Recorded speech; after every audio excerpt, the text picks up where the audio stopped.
کئی ماہ تک پس و پیش کے بعد بالآخر وزیر اعظم عمران خان نے ISI کی کمان میں تبدیلی کا نوٹیفیکیشن جاری کر ہی دیا۔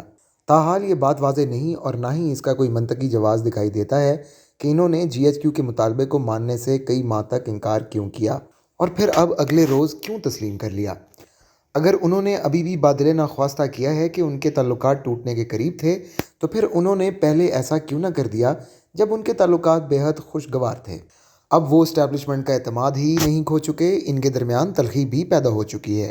یہ صورتحال اسٹیبلشمنٹ کو مجبور کر سکتی ہے کہ وہ اپنے سامنے متبادل امکانات پر غور کرے اور انہیں چھوڑ کر آگے بڑھ جائے۔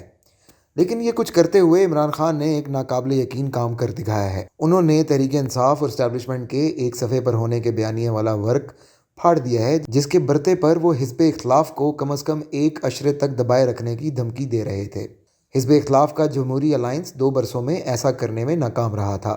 شروع سے ہی ایک صفحے پر ہونے کا بیانیہ 2 عوامل پر مشتمل تھا۔ پہلا عامل اسٹیبلشمنٹ کی پاکستان مسلم لیگ نون اور پاکستان پیپلز پارٹی اور ان کے قائدین نواز شریف اور آصف زرداری کے خلاف ادارہ جاتی دشمنی تھی، جس کی وجہ سے تیسرے آپشن کی ضرورت پڑی اور اس کی وجہ سے ہی تحریک انصاف اور عمران خان کو اقتدار ملا۔ دوسرا عامل حالات و واقعات پر گرفت رکھنے والے تینوں اہم کھلاڑیوں army chief general Qamar Javed Bajwa, DG ISI general Faiz Hameed اور وزیر اعظم عمران خان کے ذاتی اغراض و مقاصد اور مفاد پرستی تھی جس نے ان تینوں کو یکجان کر دیا۔ جب سلیکٹر اور سلیکٹڈ کے خلاف بڑھتی ہوئی عوامی نفرت کی وجہ سے ان عوامل کے غبارے سے ہوا نکلنے لگی یا مرکزی کھلاڑیوں کے درمیان مسابقت یا کشمکش کی فضا بن گئی تو منصوبے کے بے نقاب ہونے کا وقت آن پہنچا۔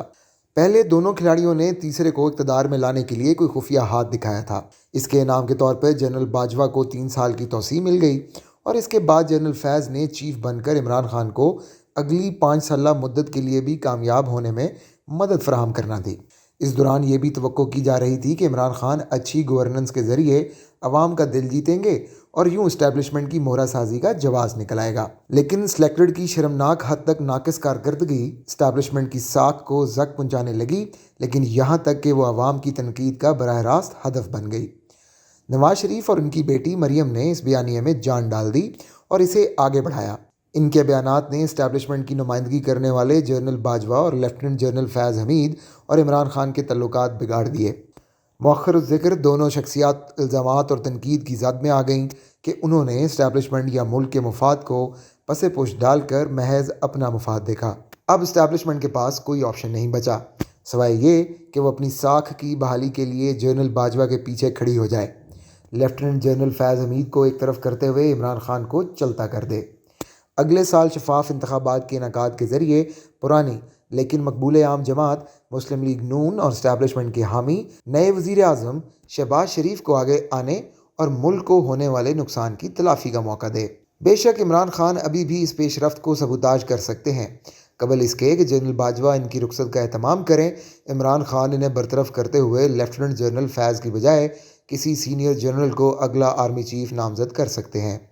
یہ اقدام ادارے کے اندر پھوٹنے والے ماندانہ جذبات کی حدت کم کر سکتا ہے۔ اگر جنرل باجوہ کا طرز عمل وہی ہوتا ہے جو 1998 میں جنرل جہانگیر کرامت کا تھا تو وہ خاموشی سے گھر چلے جاتے ہیں تو عمران خان محفوظ اور پرسکون رہیں گے۔ لیکن اگر اسٹیبلشمنٹ جنرل باجوہ کو جنرل مشرف کا 1999 کا راستہ اختیار کرنے کی شے دیتی ہے، پھر عمران خان کو انہی حالات کا سامنا کرنا پڑے گا جن کا نواز شریف نے کیا تھا۔ تو کیا عمران خان اس کا خطرہ مول لیں گے؟ غیر مقبول رہنما اتنی آسانی سے شہادت کا رتبہ حاصل نہیں کرتے۔ جنرل فیض حمید اگلے ماہ پشاور میں 11ویں کور کی کمان سنبھالیں گے۔ اس کے بعد ISI جنرل باجوہ کے کنٹرول میں آ جائے گی۔ اب جیسا کہ دکھائی دیتا ہے جنرل فیض پہلے ہی ایجنسی پر کنٹرول کھو چکے ہیں کیونکہ اس کے اعلیٰ افسران نے نوشتہ دیوار پڑھ لیا ہے۔ در حقیقت لگنے والے سنگین الزامات نے جنرل فیض حمید کے مستقبل کے امکانات کو شدید زک پہنچائی ہے۔ عمران خان کو گھر بھیجنے کے کئی ایک راستے بنائے جا سکتے ہیں۔ ان میں سے تیز ترین پارٹی فنڈ کی خرد برد پر الیکشن کمیشن آف پاکستان کا فیصلہ ہوگا جو عمران خان کے ساتھ تحریک انصاف کا بھی دھڑن تختہ کر سکتا ہے۔ اگرچہ فنڈز کی خرد برد کے ثبوت کی بہتات ہے، لیکن یہ جواز اتنا ہی بودا ہوگا جتنا اقامہ جس نے نواز شریف کے اقتدار کا خاتمہ کر دیا تھا۔ ایک اور طریقہ پنجاب میں حکومت کو تبدیل کرتے ہوئے اسلام آباد میں تحریک انصاف کی حکومت کے زوال کا راستہ ہموار کرنا ہے۔ گھیرے میں آئی ہوئی بے اختیار حکومت خود ہی اسمبلیاں تحلیل کر کے گھر چلی جائے گی۔ اس کے بعد نگران حکومت قائم ہوگی، منصفانہ اور شفاف انتخابات ہوں گے اور مقبول عام جماعت پاکستان مسلم لیگ نون اقتدار میں آ جائے گی۔ وقت آنے پر نئی منتخب شدہ حکومت یا تو جنرل باجوہ کی مدت کو 1 سال اور بڑھا دے گی یا انہیں ریٹائرمنٹ لے کر گھر جانے کے لیے محفوظ راستہ دے دیا جائے گا۔ یہ کہنے کی ضرورت نہیں کہ عمران خان خود ہی اسمبلیاں تحلیل کر کے شفاف انتخابات کرا دیں گے۔ یہ جمہوری طریقہ ہے جس میں بحران حل کرنے کے لیے عوام سے رائے لی جاتی ہے۔ عوام فیصلہ کریں کہ کسے منتخب کرنا یا مسترد کرنا ہے، لیکن عمران خان لڑے بغیر ہار ماننے والوں میں سے نہیں، نہ ہی وہ کوئی جمہور پرست ہیں۔ اس لیے ہم آنے والے چند ایک ماہ میں سیاسی موسم کو طوفانی ہوتا دیکھیں گے۔ بدقسمتی اسٹیبلشمنٹ اور اس کے مفاد پرست افسران نے ملک کو اس نہج تک پہنچا دیا۔ اس وقت عدلیہ کے افسران بھی ان کے حاشیہ نشین تھے، لیکن ابھی بھی کچھ نہیں بگڑا۔ ملک کی خاطر، اس درماندہ قوم کی خاطر، وہی ادارہ غلطیوں کا ازالہ بھی کر سکتا ہے۔